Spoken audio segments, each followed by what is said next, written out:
you told me if you go first, because we've had these at our age, we have these discussions and who goes first and what the rules are. Everyone has pillow talk. Well, that's our new pillow talk. If you should die first. Kiss, kiss. If you die first, you'll kiss, kiss. The rules are I have to take your ashes and put them in the back seat on every date that I have. And I realized... No, not in the back seat. They've got to be in the front seat. Well, I've realized, I'm going to put you in the back. The ashes.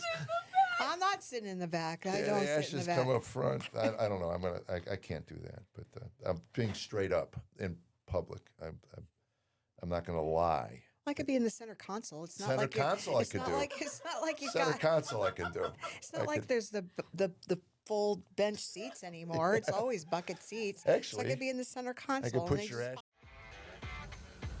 Who gave me a podcast? This is Jeff Allen. Welcome to my podcast.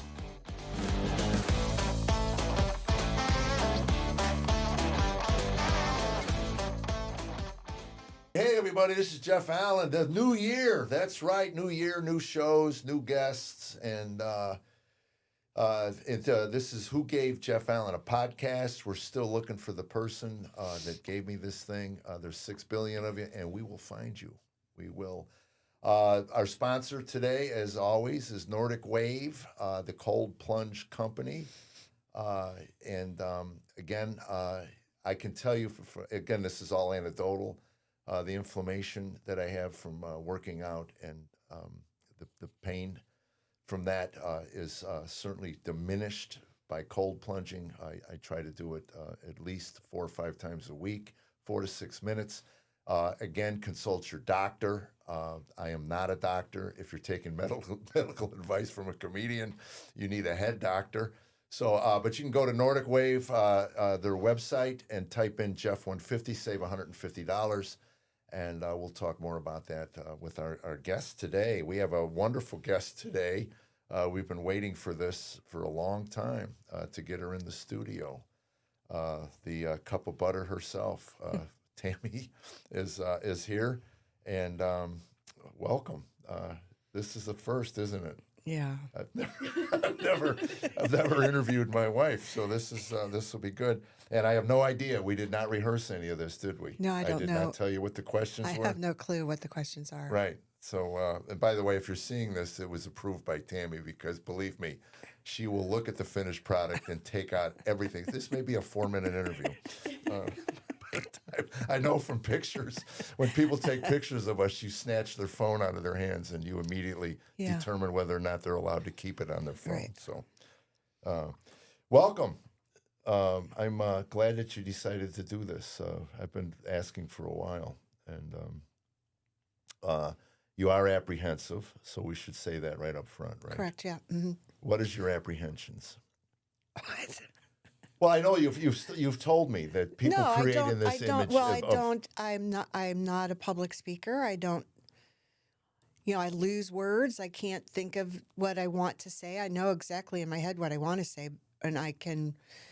15 or 20 minutes after the interview's over, I'll be able to come up with it really quick. But right now it's intimidating. Mm-hmm.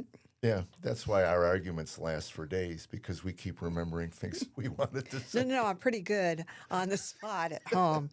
It's just in a situation like this where I feel on the spot. Okay, we'll start out with a pretty banal question here from a fan, Jan. The fan Jan. Okay. If you had $1, I love this question. If you had $1 for every time Jeff made you laugh since the day you met him, how rich would you be today? I guess maybe I could buy a Happy Meal. Yeah, there you go. Yeah, upgrade. You could upgrade. Upgrade to the large. To the large Happy Meal. Large size No, meal. that's not true. No, $1 for every time. Yeah. I don't know. Yeah. 100, maybe $50. 50. Okay. Well, that's not bad. That's like a laugh a year. A laugh a week. Yeah. 52 it was weeks in a year. This since we met. Oh, since we met. You asked the question. Oh, $39 a laugh a year. That's good, though. Yeah, Oh, beats a stick in the eye. correct. And then while Duncan wrote, be honest, how long has it been since you genuinely laughed at one of my jokes? You were just No, out at the Mule House. Yeah, I laughed. Yeah, you did. There's certain ones that I like that are my favorites, and other ones that I just go, heard it before. But I remember when we first met, what really made me laugh was when I was bombing. Yeah, Because I it like was that part. silence, and the only laugh in the room Yeah, I like that part. was yours. Remember when we were in Boston and the kids were with us and going, ho, ho, Oh, Dad's funny. Ho, ho, ho. I was dying miserably. And my kids, my two boys were 6 and whatever, go, ho, ho, ho. Daddy is so funny. It was. That was funny. Yeah. So anyway, we talked about this off air, but I believe this is the one thing I did ask permission for. I can call you a trad wife, a trad wife. Yes. You are, and I can say this as your husband. For years, you used to almost apologize for that role when we got around professional women. Mm-hmm. But I can, as someone who traveled, to know that the house was in great order. It was important, and you can certainly feel free to unload on me. I was not really a home person. I was kind of messy. Yeah, it was different when we first got married, probably in the first 20 years of our marriage. But this last 19 or 20 years, it's been really different. As far as, pride and ownership, as far as your part of it. I don't know. I can say now I wear that traditional wife moniker proudly. What there was a time in the 80s and the 90s when women whose only accomplishment was caring for the children and, making house and cooking, that was frowned upon, that you weren't a complete woman unless you were able to, I don't know, abandon your children in childcare. And that I mean that in a nice way. Anyways, Is that considered? Yeah. Well, we did. I remember when Boston, when you initially you had a job, and we had that daycare center, and I went to pick the kids up, and the whole staff was outside smoking cigarettes, and our infant was upstairs right. by himself in a crib, and they lost the bottle. Right. Yeah, and so that was kind of when I hope it was our decision that one of us had to stay home. Right, yeah. No, I remember you saying that specifically. Somebody has to stay home, and my ability to go out and make money wasn't anywhere near as. But, I think it was valuable. I don't know if our kids understood. I know they didn't understand it. That I don't know if they understand it now, how important it was to their lives. Right. And you did have a career. I mean, you showed dogs on just about every weekend. Yes. For years. Mm-hmm. You would I'd take the kids with me. take the kids and a right. dozen dogs and head out. You worked your tail off to have that, because that started as a child. Right, yeah. My parents bred and owned and showed boxers, and it was just kind of a family business. And it was that's all I did as a child, was go to dog shows. And then as a young adult, it was just the next position for me to go into was to continue it. And I didn't really do a lot of breeding, but I showed dogs professionally. So that meant, clients and, taking dogs to dog shows. Right. And you were good at it, because I think the holy grail for a dog handler is to just be hired by one person to handle their dogs exclusively, and you were offered that job. And I remember when you came to me, and I thought, wow, what a blessing that is for you. And you said to me, I think that if I'm wrong, correct me, but you don't know one marriage that survived. Now I know marriages that have survived that kind of lifestyle, but it's difficult. It's very difficult. I know relationships, that have that definitely just crashed and burned, but I know of a couple that have definitely survived where not both in the relationship are actually showing dogs. Yeah. Does that make sense what I just said? Yeah. Okay. Yeah. So there but are we- success right, stories out but there. not a lot. Not a lot. Yeah. Mm-hmm. Yeah, I know. So, but I opted not to do that because that isn't what I wanted. As far as, I wanted to make I didn't want the possibility of our marriage not working. Yeah. That's a good choice Well- on more than one level. Well, time isn't up yet, so we'll see. All right, let's get this one out of the way. For once and for all, will you verify the fact that you drew a smiley face on my bald dome? Yeah, it's not made up. Yep. I Yeah. did it. And right, yeah, and you didn't know until the kids came home and said, "Geez, Dad." Who drew it? Yeah, Yeah. Who, like they had to ask who drew it. The dog. No, You know? I did it, yeah. Yeah. Okay, I'm going to ask now, so publicly you can answer this question. What in the hell went through your mind before you did that to me? You know that ink could have soaked into my head? Yeah, probably did. That's probably the explanation. What- what The permanent inks soaked into your brain, and it made your hair fall out, right? My hair's gone? Yeah.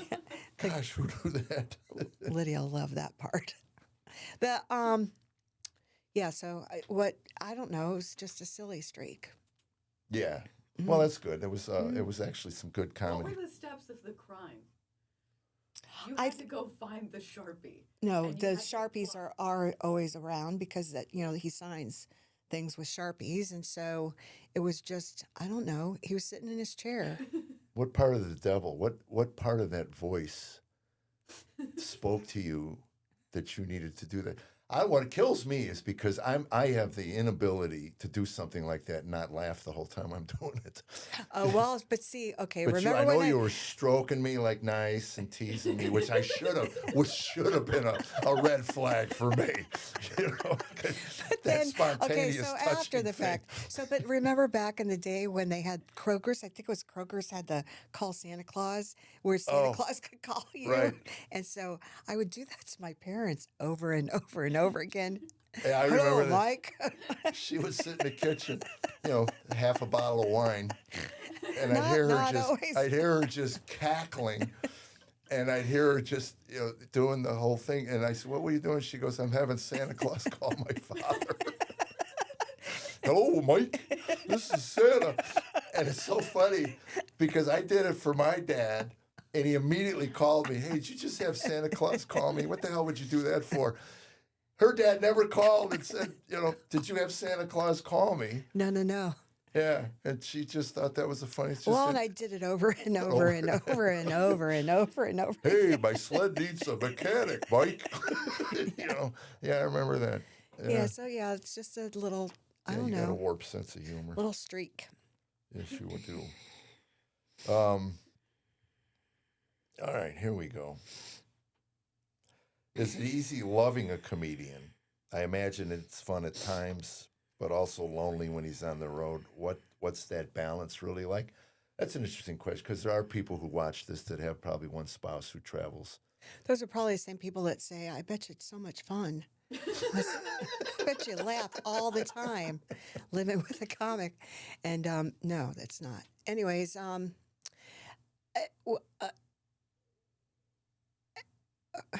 so there's the comics that I know.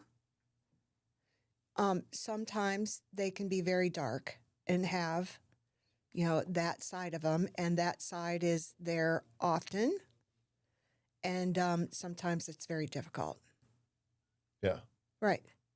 And you're not the kind of comic that feels or desires to be on all the time. That would be exhausting. But, you're not on when you're at home, that's for sure. And you don't really, try jokes out on me. sometimes we riff about things, and I tell you to write it down. But other than that, Yeah. I don't even remember what the question was.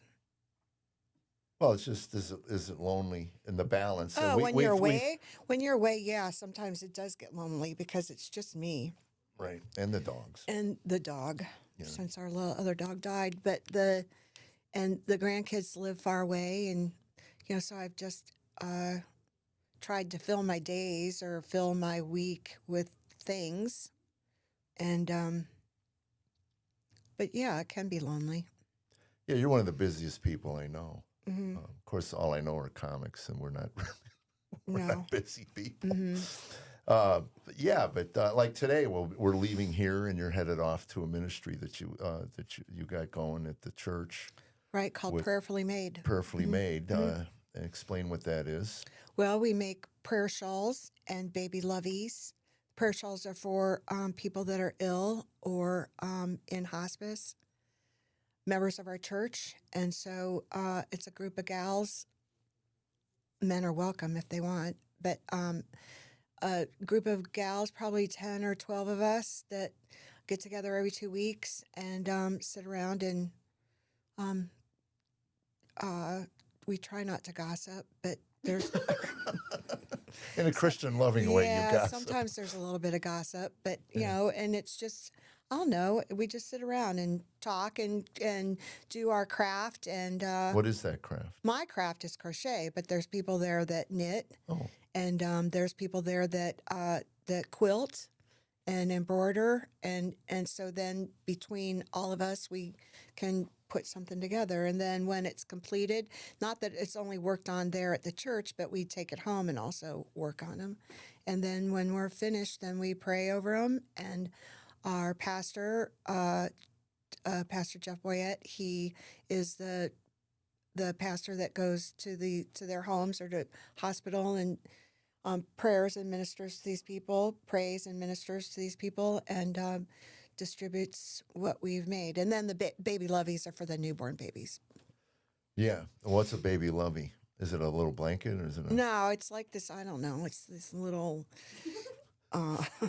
That explains it right Yeah, there. it's this little thing. This whole No, thing. it's this little thing. It's like a square. It's like a. It's not. It's not a washcloth, but it's like a crocheted or knitted washcloth that has a head on it, and then they tie the arms and the legs, so then the babies like suck on them and stuff. Oh, okay. And I guess I don't come up with the name Lovey, but that's what they're called. So Well, answer this one for me because you seem to get... You make the correction. I'm not going to say that you get defensive, but you make the correction when people say, "Oh, you knit." What's the difference between knitting and crocheting? people think that knitting is 2 sticks and crocheting is a hook. That's it. Yeah. Well, thanks for clearing that up. Wow. I'm sure we'll get some comments on that from the knitters. They probably think that they No, have there's the, different stitches. There's more to it, but that's like the start. Well, you do elaborate things. I've watched you. It's not my favorite thing, but you and I differ in so many ways. But the unraveling of row after row after row after row, like a week of work that you've done, and I look at you and go, "What are you doing?" "Oh, I missed a stitch like 7 days ago." And I go, "Well, who would know?" And you said, "I would know." Right, because I'm a perfectionist. Yeah. And like I've told some of the gals at our little groups, I have a superpower, and it's overcomplicating things. So that's what I do. Yeah. No, it's just, I would know. Well, God makes people to see the blemishes in the world, and I think you're one of them. I think your eye Yeah, that goes is to the... it's a It's a blessing gift. and a curse. It's a blessing and a curse. Yeah, I've often said that if you went to the Louvre and if one picture was slightly askew, it would ruin the entire experience. Yeah, for probably you. would. Probably would. Don't they have people? I'm sure they do have people, and they're asleep. How could they miss that crooked picture? Right. All right. Back to the questions here.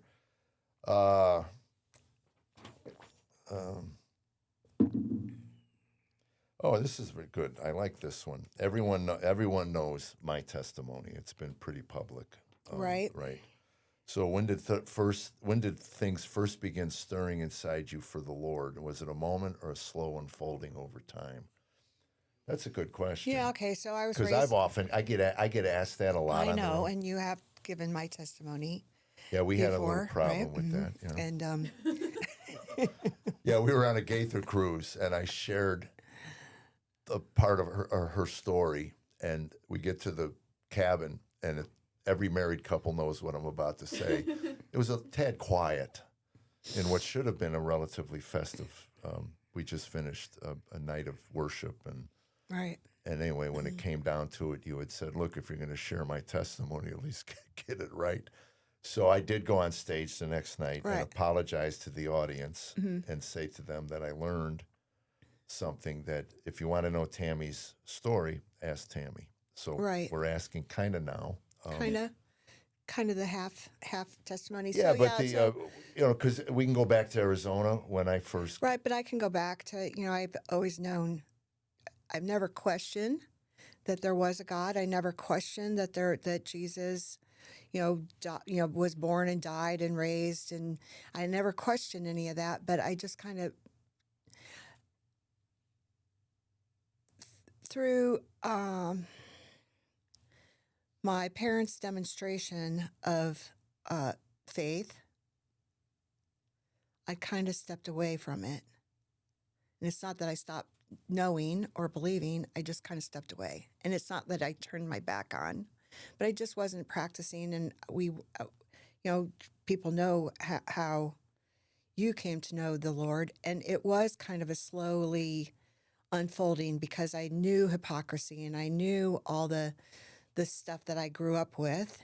And I saw the Sunday morning examples, and I saw the Monday morning realities. And what I think probably I was worried that would be the same demonstration provided by you.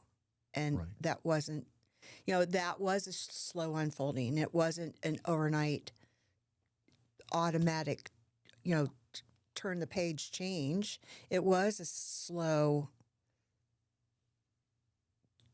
difference, and there've been so many times in our marriage that you had said, I promise, I won't, I'll never, those kind of things. And it still happened.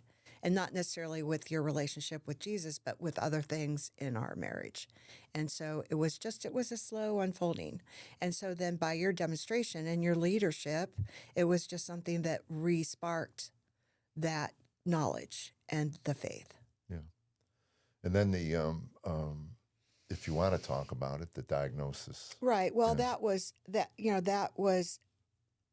it wasn't like a light going off and, oh my God, I know Jesus, but, Jesus, I knew that Jesus was in the room when the ladies laid hands and prayed for me. And I said to you that when we got back to the cafeteria or wherever Yeah, it was. that was I during said a Gaither homecoming taping. right, And the matriarch of the group, Vestal right. And Dottie Rambo. and Dottie Rambo, had asked if they could pray over you, which for us, and I think you'll vouch for this, we are rather repressed Northern Christians. We are, yeah. So Our hands it's get like about just, this high. we during- don't, we don't raise hands at church. We're not those, we're not there. And it's just, I don't know. It's, Yeah, so I mean, again, I understand it because I was I was there, and I remember when they asked permission, and you were bald from chemo, and, Right. and so we go back to our room after they laid hands on you and prayed on you. and I said, I'm healed. Yeah, I know Well, you- that I know that Jesus was in that room, and I know I am healed. this will not be fatal. Right. Yeah, that's a powerful statement to make. I mean, but that's an internal existential thing that most believers throughout their walk with Christ will have those moments in their life, and it just solidifies your belief. But I don't know if you want to go deeper into the diagnosis. The discovery of the lump. I think it's important message Well, to it's, share. that's, I don't know if we want to, if you want to talk about that, that's, it was almost 30 years ago. I'm a walking, I guess a miracle. There's family members of mine that didn't survive the diagnosis. And we carry the BRCA gene, and we didn't know that when I was first diagnosed. And, it's a scary, triple negative. It's pretty scary. Premenopausal in my 30s. Yeah. It was just a scary thing.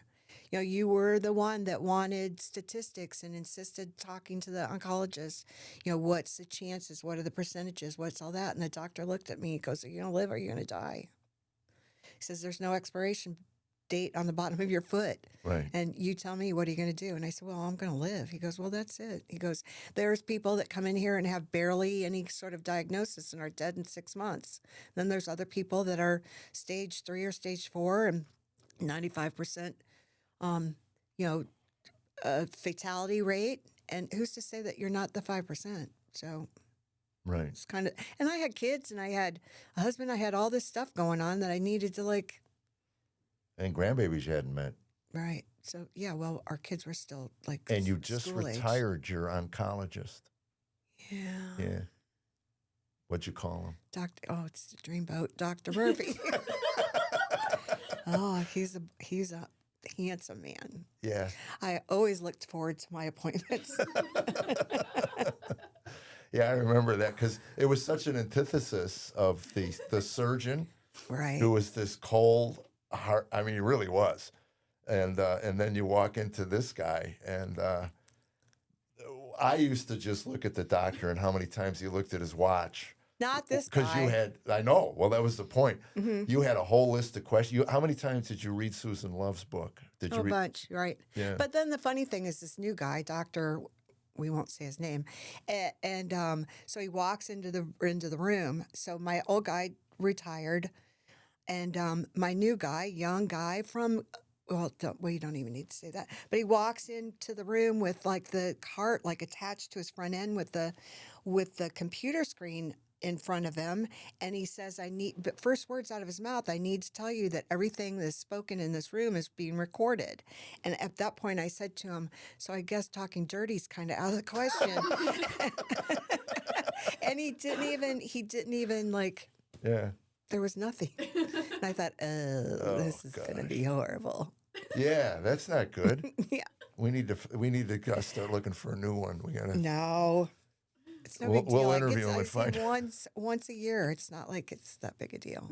Well, It's not like I've we're often. inviting him for dinner. Well, that's like, you told me if you go first, because we've had these at our age, we Yeah. have these discussions and who goes first and what the rules are. Everyone has pillow talk. Well, that's our new pillow talk. Yeah. If you should die first. It's frightening.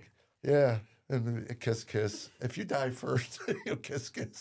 But the rules are, I have to take your ashes and put them in the back seat on every date that I have. And I've realized. No, not in the back seat. They've got to be in the front seat. Well, I've realized. Well, I'm going to put you in the back, but I realized that when I date, if I date after you're gone, and the girl asks, "Who's that?" or "What's that?" and I go, "That's my wife, Tami. She insisted that she comes on every date with me." The first one that laughs, I know at least has a chance with me. If they get creeped out and just run out of the car, they're not my type. Yeah, they're not your type. I don't. Do I have rules? I don't know. I want a gravesite. I don't necessarily have to be in there. I mean, you can take my ashes and put them in an Amazon box and throw them down there. We have lots of Amazon boxes We at have our lots house. of Amazon. Put them in there, and people take a picture, let them know I've been delivered. But I wanted something where you can come and sit and talk to me Right. at a chair. You can crochet Like in the movies. like at home, because I'll I do don't it. say a whole lot while you're No. crocheting at home. And Right. you know, No, you can. I'll bury you down the street at the cemetery down the street. oh, okay. I thought she was going to say dump. Thank The God. dump. Yeah. No, there's a cemetery down the street, just walking distance. Yeah. I'd take you down there. Okay, we can buy a plot. If you want. I don't know. It's up to you. You look Yeah. into it. I don't know. I haven't really talked much. I just know that if you go first, I got to take your ashes around, and I promise you, I will. Okay. Yeah, I promise that. Well, that took a turn, didn't it? And she's riding shotgun. That's the best. Yeah. You got to sit in the back. The ashes. I'm not sitting in the back. I Yeah, don't the sit in ashes the back. come up front. I don't know. I can't do that. But I'm being straight up in public. I'm not going to lie. I could be in the center console. It's not Center like you're- console I it's could not do. Like, it's not like you Center got. console I can do. It's not I like could- there's the full bench seats anymore. It's always bucket seats. so Actually, I could be in the center console. I could and put they your just pop ashes it in a up. bobblehead, a Tami No, bobblehead. that's stupid. It could just be in the center console. Okay, baby. All right. You're incredibly talented. I can say that. Everything you do well, Right. or you don't do it. Which leads me to this question, because again, my That- brain. What is your problem with making pasta? Because you know. do everything so well, and even our son just- makes fresh I know. Well, pasta. I think I don't know. I need to. First of all, I feel like I'm always on a diet, so pasta is not something that I want to learn how to make because Yeah, then that's it's true. like The bread easy to make. machine. Yeah. So, yeah, I've been intimidated, and I have no excuse really. Okay. Well, that'll be something. I But have you're all right the about gear. that. I have all the stuff. Yeah, I have the know. thing that you like hang the post on. I have the I have all the stuff, and it's just I know I that. haven't done it. I have the receipts. You're right. Baking, crocheting, repurposing. You did. I mean, my gosh, you know this. Early in our marriage, we didn't have. And again, this goes to pride of ownership, where I was obviously really late coming. I mean, if it wasn't for you, any place I ever lived in would have been condemned from lack of or from neglect. But you used to buy furniture at At the Goodwill. at the Goodwill and come Or home thrift and shops, right. sand it and then Reupholster things, do all the stuff. yeah, and then my favorite one was the hardwood floor in Arizona, where I came home from the road and what was carpet was now hardwood. Right. And I remember saying, "You're on your own. was like- Don't look for me for any help." And you go, "Why would I?" I actually did inlaid oak with, yeah, it was something. Mhm. Yeah, and sanded it Right. Sanded it all. from a class at Home Depot. Well, Yeah, this Yeah. is before YouTube. right. Yeah. Yeah, that's impressive. Right. I know you did crown molding. Yeah. I know Drywall. you would have exception to the joke I make about your crown molding. You clear cut a third of the rainforest. No, I learning. didn't. No, I didn't. At $3.99 a foot, you know. No, I didn't. But I will say this: I was there when the contractor came in on one of the first big remodels we did, and he looked at the crown molding and said, "Who did it?" And I said, "My wife Tami." And he looked at his master carpenter and said, "She does better work than you." That had to be a proud moment in It your was. life. Yep. Yes, it was. I know that was. Repurposing, creating beauty out of simple things. Look at how beautiful I am, Yeah, I know. And I'm It's about a as lot sim- of work. and I'm about as simple as it gets. It is. It's a lot of work. No, it is. You know, it's so funny too because the grandchildren, I know they think you're hard on them because they come pretty Right. messy when they get to our house. Yeah. Their nails have dirt. I mean, I know what dirt in the fingernails does to you. Yeah. So she's always trimming their nails and stuff. And then always on Lydia, you know, you gotta wash your hair, sweetheart. You gotta. It's okay to wear grunge clothing, but you can't have BO. That's the big thing in our house is Yeah. the kids. They come with the BO, and I did They're get just Kate. spicy. That's what they are. Just Spicy. spicy. That's what we call it. And I taught Caden to lift his arms at Publix. Right. Because the door won't open if you got BO.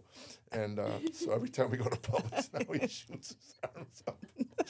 But yeah, that's a big thing. So creating the beauty out of, but it's important, grooming. And they need to learn that.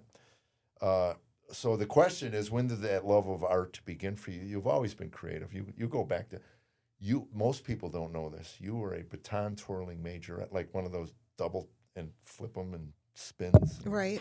Yeah, I'm already getting excited. Whew, I wish I can get I'll you go in that home and put on my majorette outfit. uniform. Do you still have it, by the way? Yeah. Somewhere?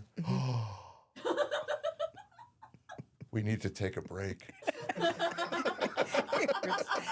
a weirdo. But it was funny. This is something I didn't know you were a baton twirler till we got into an argument once. You hit me with your baton. Yeah, I did. I slammed you with the baton, Jacked right? me with the baton. Where did this come from? You know, I used to spin them. The marching band comes in. You're making me cry, laugh, and cry. But when you see those girls that do that, I twirled fire. yeah, twirled fire and again to throw them way in the air and do the spins and catch them. Right. That takes a lot of coordination and a lot of work.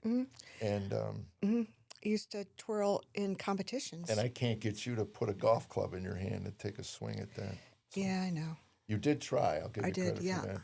And then she feigned a sun allergy Yeah. to get out of it. Yeah. Faking those welts all over me was really hard. Or did you? This is something you've had since childhood, so it didn't just kind of come about because I was on the road all the time when you were bored out of your mind. You've always been creative and crafty. Right? Yeah. And my favorite thing that you did that you stopped, but you were passionate about was the calligraphy. I know you love that. Calligraphy. Calligraphy. She'd calligraphy in the basement for hours. I mean, the thought what of you doing thought that. I was doing. I would rather get stabbed in the eye with an ice pick than calligraphy. But you were good at it. And I think, was it just another hill you climbed and just said, yeah, okay, I learned it. And so there was no aspiration to take it beyond it. Because I said, all the golf tournaments I could be a traveling golf tournament calligrapher. Oh, they use calligraphy for the scoreboards, and you could have done that. I could have. And made almost $7 a week. I know. There's a big call for that. You know, I had a joke this morning. I'm going to share right now, and this is gonna make you laugh. I know it will. Yeah. Because you crochet so much, you get yarn from all over the world. Correct, I do. Shipped to the house. So I spin yarns so you can buy yarn. Oh, yeah. So weird. Come on, that's got to make it to the clip. That's like so That's bad. got to make That's it to the bad. clip. It's really bad. I'm a yarn spinner so she can buy yarn. Yeah. Oh, here's a tough one. This is going to be a hard one. Okay. All right. Jeff has shared, this is from Tim, not Grable, our agent, but another Tim. There's more than one. Jeff has shared that you once had one foot out the door and the other on a banana peel. What ultimately made you stay? I think that was in the early, I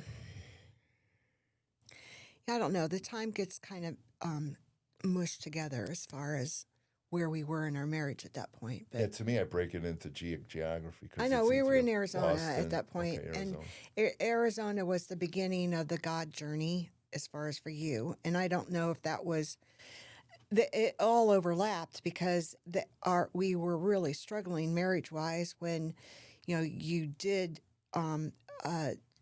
acknowledge your faith, or I don't know how you want to say it, but anyway, so I think ultimately I knew that getting divorced was wrong. That we had a covenant marriage and that we made promises to each other, and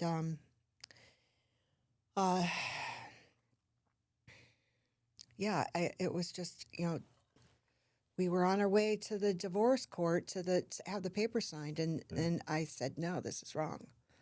I don't want to do that. Yeah. Do you think that maybe there was something inside of you from the Holy Spirit, from God, that just said, Well, that Yeah, the fact that we had a there's- covenant marriage, we stood in front of God and everybody we knew and made vows. You know, did you at least see that I was trying to change? oh I mean, yeah, yeah. Okay. yeah. Yeah. That was that slow roll as far as getting there. Yeah. Yeah, I saw it. Yeah. The 3 steps forward, 2 steps back. Right. Thing. Right. And so the 2 steps back, that was the part where, you know, I promised, babe, I'll change. You know, for the 20 years before that, or the 15, it wasn't 20. So like the 10 years before that, you know, I promised, babe, that was the last time it'll ever happen, and then it would happen again and again and again. And so then it was just difficult to take the words of I promise, you know, that you would say to me, this is different. I'm a changed man.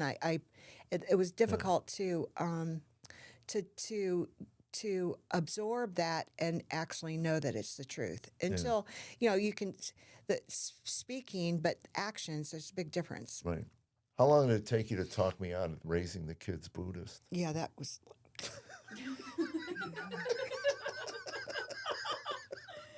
Speaking of such a goof. yeah, well, I read almost 9 minutes I know. of Buddhism, Right. of 9 pages of a Buddhist book. I had a reason. I thought that because I was so angry and my brother and father were so angry. No, I understood. I understood the underlying, but it was just, yeah, that's going to happen. That's not going to happen. Yeah. Yeah. And Yeah, it was. I think did I think acquiesce it was pretty probably quick. like 5 minutes I of don't you think it was talking that like that. long. I said, yeah, Yeah. right, it's not going to happen. right. All right, well, I took a shot. I know.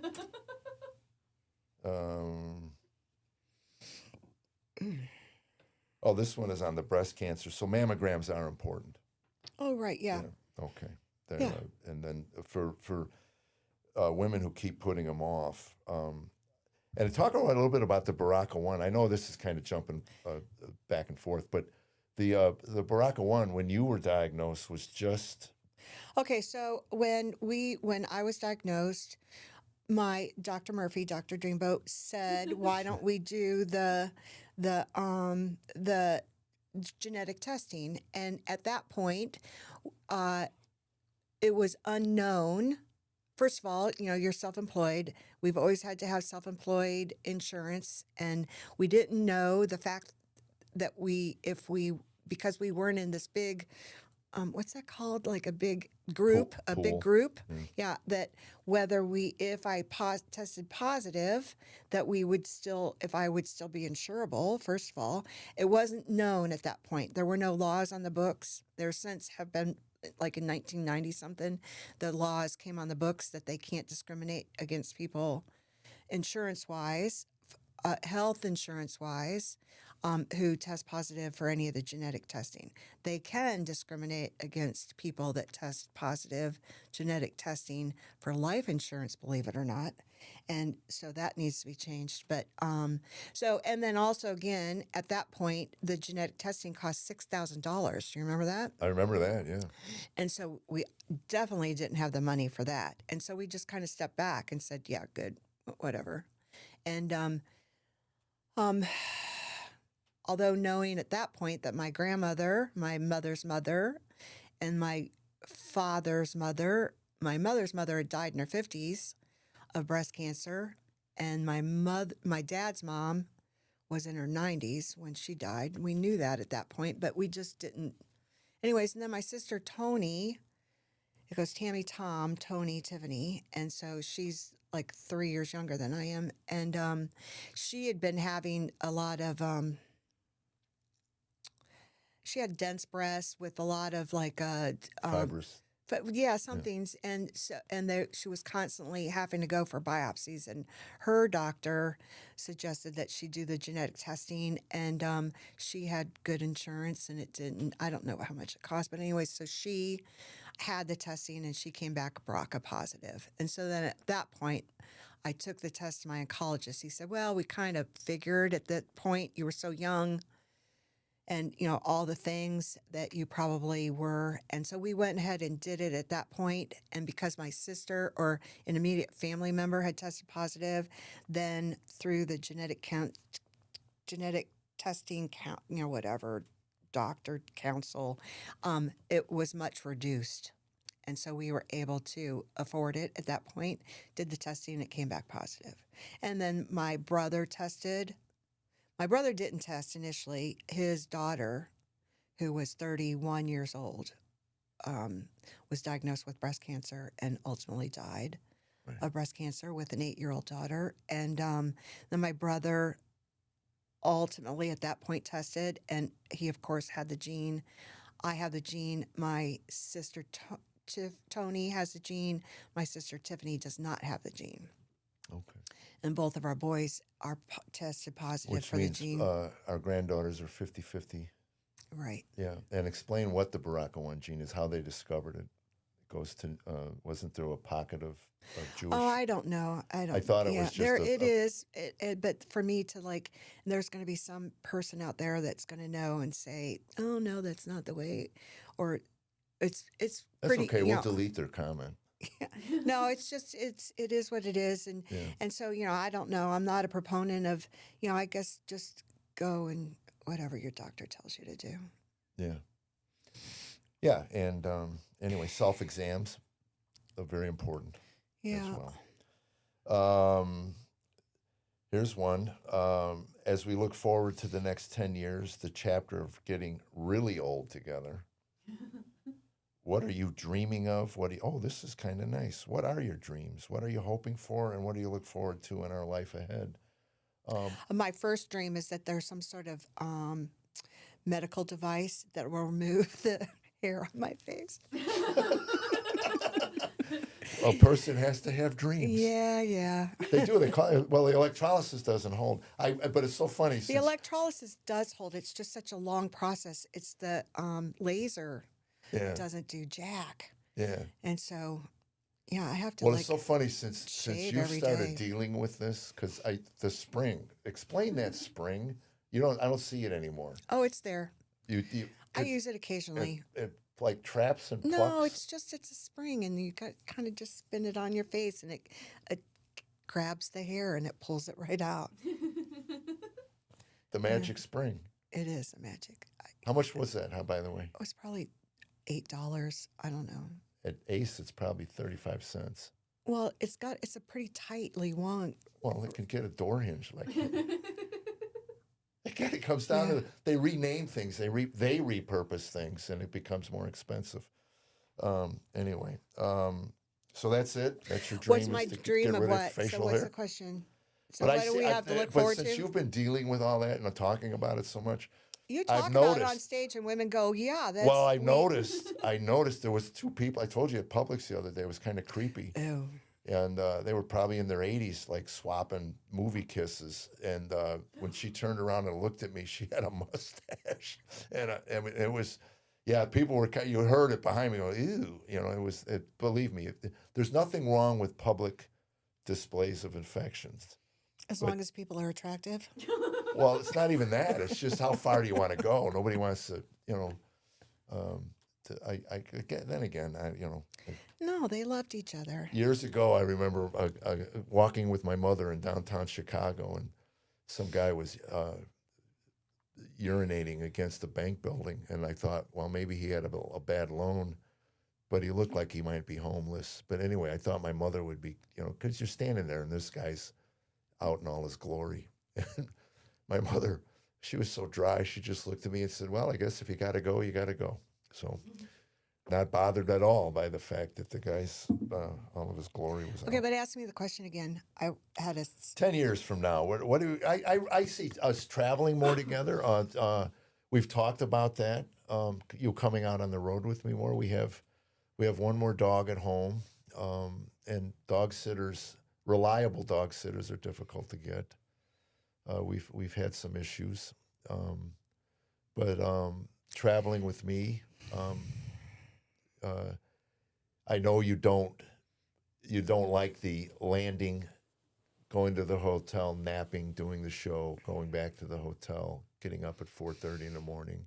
Yeah, it's flying, really glamorous. napping. Yeah. Yeah, so you will hand pick. We're talking about some dates coming up that you might come with me to. Where are those dates? Green Bay in February. Green Bay in February. Gosh, who doesn't want to be there? It's a garden spot. Yeah. But I know people would like to see you out on the road, if for no other reason than Prove that you actually have a wife. that I have a wife. That somebody would be dumb enough to stay married to me. It was so funny when Gaither would have these assistants work at my product table, and they were women. I would go, everybody's going to think you're Tami, and they would get so indignant. Well, I'm not. I go, yeah, you and I know that. I'm just telling you, you're back here and you're working. They might think you're her. And Well, and without mentioning the blonde's name, who was on your webpage for the longest time. Don't say her name. Anyways, for the longest time, or no, it wasn't the longest time. It was just one person. The one person. They picked you up at the the airport. 700 Club. Uh-huh. Yeah. And and I was with you. Right. And they go. And they had a picture. Right. And they're of looking you at and the this picture. blonde, young, blonde, beautiful, slim, really pretty girl. And they look at me and go, where's your wife? Yeah. Yeah, exactly. And who is this? Who's this? And they would not have allowed that. Right. Oh, it's my It's my niece. it's my chakra guru. It's your niece. I travel with a chakra guru. Yeah. Yeah. Okay. Well, anyway, the next hopefully 10 years. God will give us 10 years. That would I be, hope so. I that guess would be so wonderful. the most important thing is to just stay active and keep moving so Yeah. that we aren't one of those 40 people sitting in wheelchairs getting ready to get on the airplane. Again, that's why I started the whole wellness thing with the cold plunging. You can say it. You're just not into that. No, I'm not. Yeah, I think she's going to dab a little water on her arm, and that'll be her plunge for the day. But that's kind of why I started working out years ago, and Right. I saw the movie with my father. I saw the movie with my mother too, Right. and that's not good. No, you used to try to get her just to walk to the end of the driveway, and she Right. wouldn't do it. Mm-hmm. So yeah, growing old is not an option, but how you grow old is a choice. Right. So we hope the good Lord gives us 10 more years together. And I'm starting my first final farewell tour in March. I know, yeah. That's And I keep exciting. reiterating the word first because I've had more than one person come to me on just out there in the world and go, "You're quitting?" And I'm going, "No, well, it's my first final farewell." Elton John had, 8? Yeah. I think he's still on final farewell tours. No, this is it. When I say that the title of the tour, no, I mean it. This is it. This is my final. It still won't be my last. Because there'll always come a time where you're going to look at me and go, "When are you leaving?" Yeah, really. And we do want to say this. One of the reasons I wanted to have you on this time of year was to be to express our gratitude to the countless thousands of fans out there who have given us a much better life. And how grateful I am to the people who like and share and follow this little dog and pony thing I do. Mm-hmm. So All the accolades you get on the road, that's nice. yeah, Mhm. yeah, I know it's not real. Well, you're not getting them at home, that's for sure. You mean you're not? Ladies and gentlemen, Jeff Allen. Every time you walk into the room, how's that? Yeah, take out the trash. Yeah, ladies Yeah. and gentlemen. Trim your nose hairs. Yeah, That's- poor thing. I just heard that the other day. Yeah. Before you hit the road, you got to trim your nose hairs. Yeah. Yeah, she does keep an eye on me. She does cut my hair, what's left of it. You do cut it. Someone's got to take care of you. Like, that's what I tell you all the time. Is we've seen those men out and about in the wild where the nose hair is like coming way out of their nose, and their clothes are disheveled and dirty, and you go, the poor thing, he doesn't have anybody to take care of him, and Right. yep, somebody's going to Well, that jump was in what and was try to interesting. take care of him, and That was it's not interesting gonna about when your happen to you. dad lived with us. It was so funny to me because at that age, 78, whatever he was, you do become more infantile in your behavior and your habits, and you kind of threw a wrench into all of that infantile behavior and made him kind of man up and start walking and moving. Right. And Yeah, you talk about that in your show, but Yeah. there's a lot of truth in that. yeah, as he far as- lost 25 or 30 Yeah, pounds. it was almost 40 pounds that he lost because Yeah. he was just, he shuffled everywhere he went and he wasn't picking up his feet. And, he was hunched over and he was just used to, it was gun smoke and ice cream. That's what it was. And that's not an exaggeration. He'd sit in his chair and he'd like end up way down like this. And every time I'd see him, I go, Pop, you got to sit up. Sit up, Pop, and make him sit up. And he'd just go, Yeah. and, make him pull up his pants, and it was a full-time job. Yeah, and he had a tough decision because you're such a good cook. Right. And that food was good. He wasn't getting that at home from your mom. Stouffer's Well, doesn't Mom cook. had already died at that point, so Right. it wasn't like he left Mom and Yeah, came but to our house.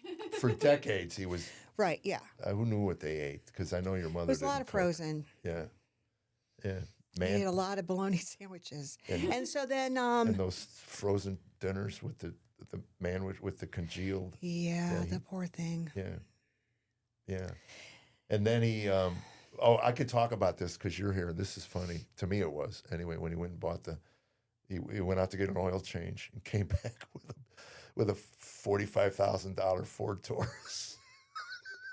Yeah, hydrogen tires. That's what she. And it was a full display, the computer display on his Yeah. what is that, his dashboard, and he couldn't figure out how to open his phone. So how's the heck is he Yeah. gonna and it was, But this is what really was the beginning of the end of him living with us because you weren't as joyful about his purchases. He was.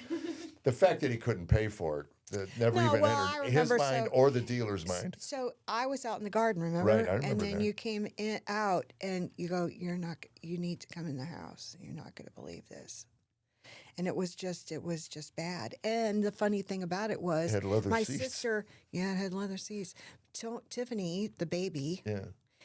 it wasn't power of attorney, but she had control over and she's the one that gave him. Well, that was it because you called the dealer and said you took My advantage of brother an old called. man. My brother Yeah. called and threatened to because Yeah. in Ohio, I guess there's laws that you have 48 hours to be able to return something, and we tried to return it within 4 hours, Right. and the dealership in Dixon, Ford dealership in Dixon, refused to take it back. Right. And I remember you saying you took advantage of an old man, and they go, "Who's Tiffany?" Yeah, And that was it. Tiffany, the baby, gave the dealer all of his financial information and permission, right. and basically she signed off on it for Yeah. him. And anyway, that was kind of the beginning of the end. He said, "I kind of like the Well, he likes living with the baby. with the that's gonna let baby him do because whatever he wants to he do. could sit and watch Gunsmoke and eat ice cream all day long." Yeah, no, it's gonna get all over him. Yeah. Yep. But she took care of him. So She did. She really did. She was very funny. Her sister's was a marketing person for large companies, for a large marketing company, and then became a real estate agent. Well, she was in advertising, and With she advertising. Yeah, she oversaw. But your parents would call her when your mother would have a diabetic fit, and she'd go, "I'm not a doctor. Call the ambulance." Yeah. So we started calling her Dr. Tiff, because it's so funny to me. I can't imagine my children calling me if they have a medical emergency. I just can't. Or you. no, actually, us calling them. Them. Calling and my saying, son. Yeah. And saying, "Mom's laying on the bathroom floor. I can't get her up. I can't wake her up. What should I do? Can you come over and help?" No, actually, call the ambulance. You call it Wayne. Oh, yeah. The ambulance. Anyway, thank you again for just the wonderful 2025. And I can't thank you enough for looking at the calendar this year.